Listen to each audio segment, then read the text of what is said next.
Hi, and you're now with the Forerunner Chronicles. All right, everybody, so what's going on right now? It's just startling because Christianity Today just reported that on July 20th, Bishop Tony Palmer, the ecumenical dynamo that was responsible for bringing Pope Francis together with that collective of the most prominent evangelical leaders and organizations in our world, well, he just died after undergoing extensive surgery following a motorcycle accident that he was involved in the United Kingdom. Now, when there's a loss of life involved, I don't care if you're in disagreement with an individual or not. It's a time of sorrow. And so I want to extend my condolences to the family members of Tony Palmer and all of his loved ones. And yet, because there are a multitude of inquiries that are swirling about at this time as to what impact the untimely death of Tony Palmer may have on the continued rapid progress of the ecumenical movement, I'm more than compelled to have to deal with this issue because there are too many individuals that are looking at the untimely death of Tony Palmer as some act of God to stay the progress of the ecumenical movement. They believe that Tony Palmer's death is going to slow down the fulfillment of the implementation of the mark of the beast. Well, ladies and gentlemen, it's absolutely the opposite.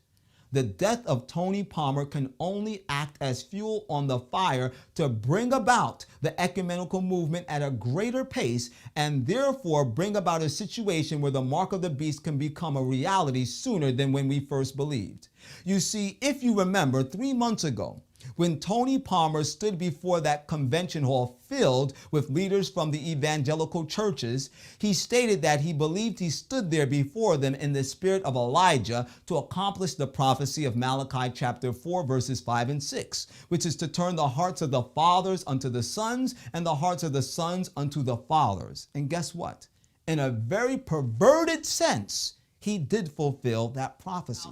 Because Tony Palmer was the catalyst by which the self-styled Holy Father, the Pope of Rome, was able to seek out communion with the churches that once stood in protest against the Roman Catholic Church. And the evangelical movement, which is better identified as apostate Protestantism, through the instrumentality of Tony Palmer, have now been seeking out communion with the self-styled Holy Father. Ladies and gentlemen, even the reporter that was responsible for producing this article dealing with the death of Tony Palmer identifies in that article that there has been a very marked change in the sentiments of evangelical Christians towards the Roman Catholic Church. Take a look at this.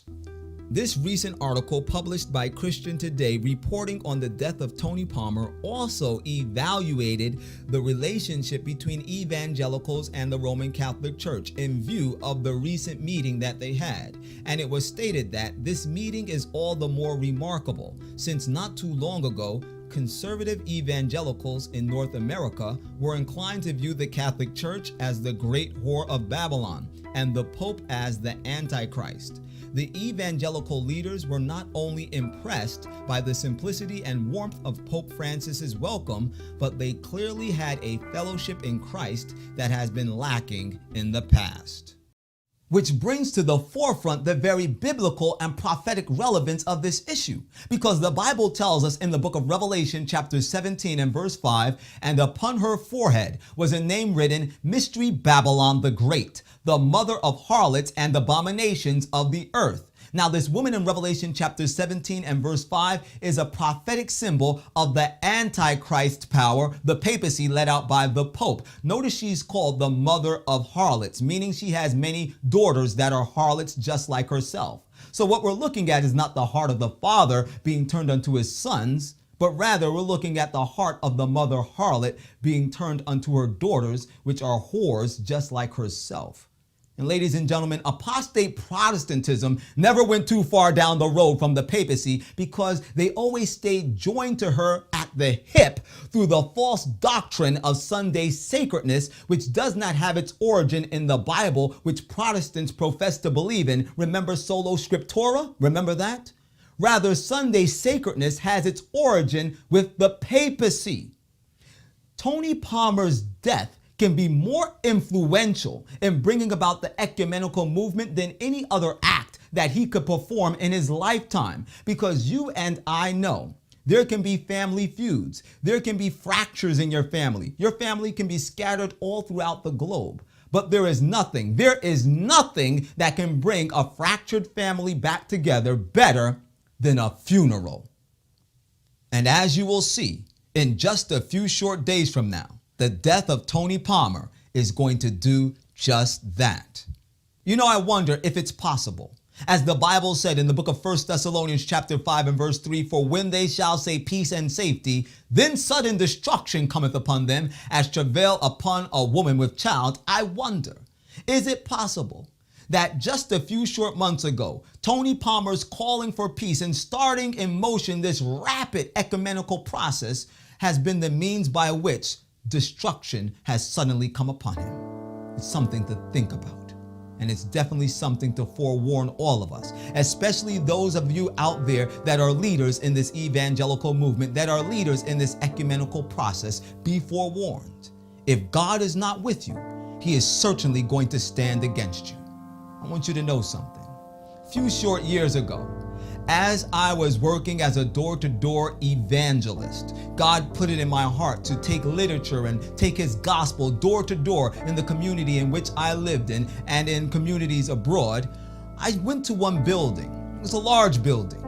And as I went into an office and spoke with the secretary there, she made me aware of the fact that I was standing in the headquarters for the ecumenical movement located in New York. She got on the phone and spoke to an individual, and shortly thereafter, one of the directors of the ecumenical movement came out and spoke with me. And we began to have an interesting conversation. The dialogue was quite intriguing, and then at one point he rose his eyebrow and he looked at me and said, "What school did you go to?" And I told him what school I went to very briefly, and then he said, "I knew there was something different about you." Then he paused for a moment, and he looked at me with all seriousness, and he said, "So you know what we're doing here then? You know what Constantine the Great did in 321 AD, making a reference to the time period in which Constantine the Great changed the day of Sabbath worship from Saturday to Sunday, the day in which Constantine the Great instituted Sunday rest as legislation for the entire Roman Empire." Then he went on to say, "You know about the Council of Nice, which was the beginning of the ecumenical movement." Then he began to rattle off other history that I was very familiar with and history that I use to identify the papacy as the Antichrist of Bible prophecy. I stood there in front of this man with my mouth open. I could have caught every fly in the room, trust me. Then I stood up straight and I got real militant. I looked at him and I said, "Well, you know that I know what you know." And he lowered his head and he said nothing else. You see, I share this with you to let you know. You may think that people are out there and they don't know what they're doing. But I'm letting you know that I know that there are people that are a part of this ecumenical movement that know that it has completely no foundation in the Bible. These men have their own designs and they are being led not by God, but by the devil. And I'm warning you, it's time to jump ship and to get in the ark of safety before it's eternally too late. Tony Palmer's death is the lighting of a short fuse that will erupt in the National Sunday Law, the mark of the beast. It's time to get ready and to stay ready.